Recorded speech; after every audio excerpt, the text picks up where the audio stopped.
कश्मीर में हो रही टारगेट किलिंग्स को लेकर लोगों के सवाल उठ रहे हैं। आज वो कश्मीरी पंडित जो है कश्मीर में अपनी आवाज़ जो है बुलंद कर रहे हैं कि राहुल भट्ट की किलिंग के बाद जो है वो कश्मीर में एक बवाल मच गया है। अलग अलग पॉलिटिकल पार्टियों के रिएक्शन आ रहे हैं। जैसे ही भाजपा के प्रधान चीफ रविंदर राणा वहां पर पहुंचे और मुंह पे उन लोगों ने मुंह तोड़ जवाब दिया कि 370 के बाद जम्मू कश्मीर के साथ किए गए वादे, जम्मू कश्मीर में मिलिटेंसी का खात्मा जो इन्होंने वादा किया था वो कहीं ना कहीं नाकाम देखने को आया। इन्हीं सब पे बातचीत करने के लिए हमारे साथ मौजूद हैं चौधरी हारून जी। मुझे बताएं कि भाजपा ने वादे किए थे जम्मू कश्मीर की आवाम के साथ कि मिलिटेंसी का खात्मा जो है वो कश्मीर घाटी में होगा। कश्मीर घाटी में आए दिन जो है वो एक टारगेट जो है वो किलिंग होती है। जैसे गवर्नर ने वहाँ पर एक कश्मीरी पंडित को वहाँ पर नौकरियाँ भी दे दी, वरना उनकी वो सुरक्षित नहीं है। तो क्या कहना है, कहीं ना कहीं भाजपा नाकाम है कश्मीर में, तो क्या कहना है? देखो, भाजपा नाकाम नहीं है। जो नाकाम है वो नेशनल कॉन्फ्रेंस, कांग्रेस और पीडीपी है। अच्छा। जिन लोगों ने 70 साल जम्मू कश्मीर के अंदर, पूरे हिंदुस्तान के अंदर राज किया, तो उन लोगों की ये मिलिटेंसी जो है उन लोगों की देन है। जी, मुझे उन लोगों ने ये मिलिटेंसी बनाई। मुझे बताएं, मैं ये कहना चाहता हूं, 8 साल से सत्ता में है भाजपा ने क्या किया मुझे भी बताओ। सुनिए मेरी बात। धारा 370-35A के पहले किसी भी इंसान की जम्मू कश्मीर के अंदर सुनाई नहीं थी। अच्छा। चाहे वो गुजर हो, चाहे टारगेट किलिंग हो रही। सुनो मेरी बात, टारगेटिंग जो किलिंग है ये पहले भी होती थी। अच्छा। कांग्रेस के टाइम में, नेशनल कॉन्फ्रेंस के टाइम में, पीडीपी के टाइम में। ये बूटा जो है ना, ये दरख्त जो मिलिटेंसी का लगाया है, ये नेशनल कॉन्फ्रेंस, कांग्रेस और पीडीपी का लगाया हुआ। आज तक आपसे दरख्त वो कटा तो क्यों जब से भाजपा सरकार आई है, मैं आपको कहना चाहता हूँ कश्मीर के अंदर कम से कम हजारों की तादाद में मिलिटेंसी का खात्मा हुआ है। अच्छा। जो बंदूक उठा के, जो पाकिस्तान के गुण गाएगा, जो बंदूक उठा के कश्मीर के अंदर आके बिला वजह लोगों को मारते हैं, तो हमारी सेना, पैरामिलिट्री फोर्स और जम्मू कश्मीर की आर्मी मुंह तोड़ जवाब दे रही है। आज देखिए जम्मू कश्मीर के अंदर हज़ारों की तादाद में जो बड़े बड़े मिलिटेंट से उनका खात्मा हुआ है। तो जो हमारी भाजपा सरकार है ये सेंटर में, जम्मू कश्मीर में जिस वक्त हमारी सरकार थी, या इस वक्त मोदी साहब हैं, अमित शाह साहब होम मिनिस्टर साहब, वो बड़े एक एक्शन लेने वाले होम मिनिस्टर हैं। वो किसी को माफ़ नहीं करती। जो भी गलत करेगा जम्मू कश्मीर में, जो गलत बिला वजह बंदूक उठा के पाकिस्तान की तरफ से ट्रेनिंग करके जम्मू कश्मीर में आएगा या हिंदुस्तान के किसी कोने में आएगा, तो उसको मुंह तोड़ हमारी पैरामिलिट्री फोर्स, हमारे नौजवान आर्मी के मुंह तोड़ उनको जवाब देंगी। तो जो राहुल भट्ट की किलिंग हुई, इनमें हमें इस बात का बड़ा अफसोस है।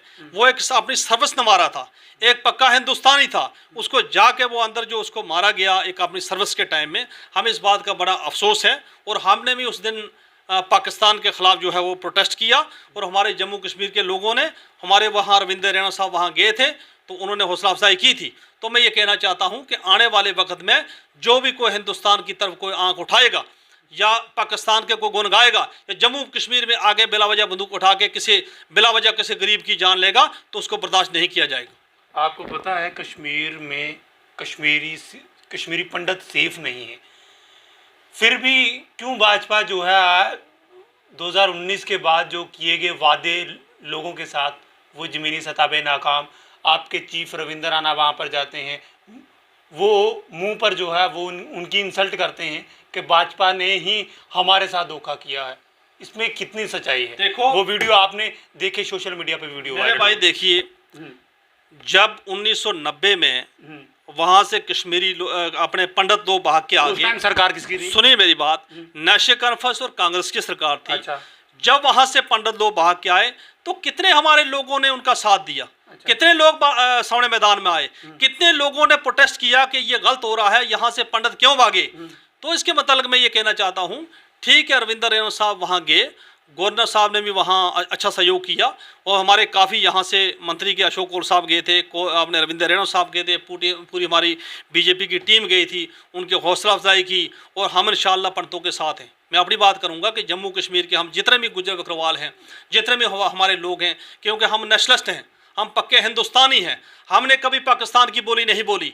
हमने कभी, जैसे अकबर लोन कश्मीर से जीत के आया था, अकबर लोन जो है मेंबर पार्लियामेंट है इस वक्त, पहली बार वो असेंबली के अंदर गया जीत के, तो असेंबली के अंदर उसने कहा कि पाकिस्तान जिंदाबाद, लेकिन हमारा गुजर कोई कभी पाकिस्तान जिंदाबाद कहने वाला नहीं है, चाहे वो किसी भी पार्टी में है, चाहे वो नेशनल कॉन्फ्रेंस में है, कांग्रेस में है, पीडीपी में है, कोई भी गुजर एमएलए कभी पाकिस्तान का गुण नहीं गाएगा। तो जो असेंबली के अंदर पाकिस्तान के गुण गाते हैं, असेंबली के अंदर पाकिस्तान जिंदाबाद कहने वाले लोग हैं, ये उन्हीं लोगों की चाल है। ऐसे ही लोग मिलकर पाकिस्तान से मिलिटेंसी को बढ़ावा देते हैं। तो मैं ये कहना चाहता हूं कि हम इंशाअल्लाह हिंदुस्तान के साथ हैं, हम हमेशा अपने पंडित भाइयों के साथ हैं, कभी हम उनकी इज्जत को नीचे नहीं होने देंगे, हमेशा उनका सितारा जो बुलंद रखेंगे कि वो हमारे भाई हैं, वो पक्के हिंदुस्तानी हैं। उनके साथ अगर किसी किस्म की ज्यादती होगी तो हम जाना बचाना पंडितों के साथ हैं।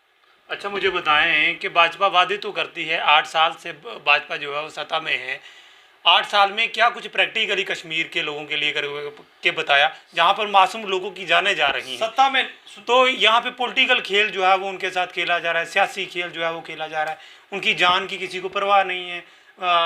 एलजी साहब भी उनको जो है उनकी नौकरी वहाँ पर लगाते हैं जहाँ पर वो खुद सेफ नहीं है। देखो, सत्ता में नहीं है, जब मैंडेट दिया जम्मू के लोगों ने, हमारी बीजेपी पार्टी को मैंडेट दिया, कश्मीर के लोगों ने पीडीपी को मैंडेट दिया, तो हमने मिलकर जो सरकार बनाई जम्मू कश्मीर के अंदर, वो ठीक है, अपना टाइम में जो उन्होंने किया अच्छा किया। लेकिन उसके मतलब मैं कि ये कहना चाहता हूँ कि इतना टाइम नहीं रही, उसके बाद धारा 370-35 को हटाया गया, ख़त्म किया गया। उसके बाद इस वक्त यूटी है, इस वक्त सरकार नहीं है, इस वक्त गवर्नर रूल है जम्मू कश्मीर के अंदर, गवर्नर साहब इसकी देख रेख कर रहे हैं। तो जब यहाँ आने वाले वक्त में इंशाअल्लाह आने वाले वक्त में जम्मू कश्मीर के हालात ठीक हो जाएंगे, जब हमारी सरकार बनेगी तो चीफ मिनिस्टर हमारा बीजेपी का होगा, तो वो दिन दूर नहीं कि जम्मू कश्मीर के अंदर किसी का भी मसला होगा, चाहे हमारे पंडित भाइयों का हो, चाहे किसी भी गरीब का हो, वो इंशाअल्लाह आने वाले वक्त में उसको हल किया जाएगा। मुझे बताएं कि गुज्जर बकरवाल कहीं ना कहीं आज भी दरबदर हो रहे हैं, फॉरेस्ट डिपार्टमेंट उनको तंग करता है। काफ़ी सवाल जितने भी गुज्जर लीडर थे उनके साथ हमारे हुए, वरना फॉरेस्ट डिपार्टमेंट जो है वो कहीं ना कहीं फिर गुज्जर बकरवाल कम्युनिटी को, नोमैड्स को टारगेट करता है। देखो, आज गुज्जर बकरवाल दरबदर आज नहीं है, अच्छा। आज खजल नहीं है। अच्छा। वो हमारे गुज्जर बकरवाल जो हैं वो खजल होते थे नेशनल कॉन्फ्रेंस, कांग्रेस और पीडीपी के दौर में। अच्छा। आज अगर हम बात करेंगे, नेशनल कॉन्फ्रेंस में हमारा एक होता था लीडर मियां अल्ताफ साहब, जब हम किसी कश्मीरी लीडर के पास जाते थे तो वो कहते थे मियां अल्ताफ साहब को आपके लिए रखा है। तो अल्ताफ साहब ने बहुत ही अच्छा काम किया, मैं उनकी बहुत तारीफ करता हूँ। हमेशा हमारा पीरखाना है, हमारे लोग उनको बहुत चाहते हैं, दिल से चाहते हैं, उनसे जो हुआ अल्ताफ साहब ने किया। लेकिन जो कश्मीर के सियासतदानों की बात रही, वो कभी नहीं चाहते थे कि गुज्जर बकरवाल कम्युनिटी के लोग आगे आएँ या इनकी कोई सुनाई हो।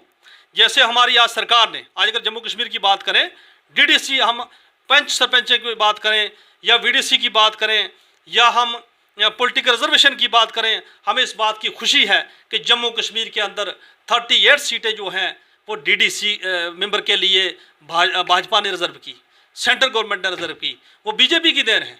आज अगर हमारे जम्मू कश्मीर के अंदर 38 डीडीसी मेंबर हैं, वो किसकी देन है? भारतीय जनता पार्टी की देन है। आज अगर हमारे डिस्ट्रिक्ट रजौरी में हमारा जो चेयरमैन है वो गुजर है, हमारी बहन है एसटी की पुंछ में चेयरमैन, और गोरसी साहब जो डिस्ट्रिक्ट अनंतनाग के चेयरमैन हैं। मुझे याद है उस वक्त जिस वक्त वो वहाँ से कसम परेड ले रहे थे, उस वक्त हमारे गोरसी साहब, तो हमारा एक कश्मीरी भाई पीछे खड़ा था, वो ये बात बोल रहा था कि ये चूहापत बनन चेयरमैन, यानी कि रीछ बन गया चेयरमैन। हमारे गुजरों को इतना बदनाम किया जाता है कि हमें जो जंगल में बालू रीछ होता है, तो उसके बराबर आज भी हमारे जो कश्मीर के कश्मीरी सियासतदान हैं वो उसको समझते हैं। लेकिन बीजेपी ने ये नहीं किया। बीजेपी ने पॉलिटिकल रिजर्वेशन, आज अगर हम जम्मू कश्मीर की बात करेंगे, 9 सीटें एमएलए के लिए रिजर्व की, तो 9 सीटों में से अगर 9 हमारे एमएलए जीत के जाएंगे, हमारे गुज्जर लोग जीत के जाएंगे, वो हमारी शान है, हमारी इज्जत है। जब वो पगड़ियाँ पहन के असेंबली के अंदर जाएंगे, उनकी एकता होगी, वो गुज्जर बकरवाल की आवाज़ उठाएंगे। ये पहली बार इतिहास में हुआ। आज फॉरेस्ट एक्ट जम्मू कश्मीर में लागू हुआ। पॉलिटिकल रिजर्वेशन की बात करें, चाहे वीडीसी हो, डीडीसी हो, पंच सरपंच हो, क्या एमएलए के लिए रिजर्व की। मैं आपको बताऊं कि कभी किसी सरकार ने आज तक गुज्जर बकरवाल के बारे में सोचा कि या कठुआ, सांबा, रजौरी, जम्मू, यहाँ से वो गाड़ियों में ट्रांसपोर्टर फ्री हो।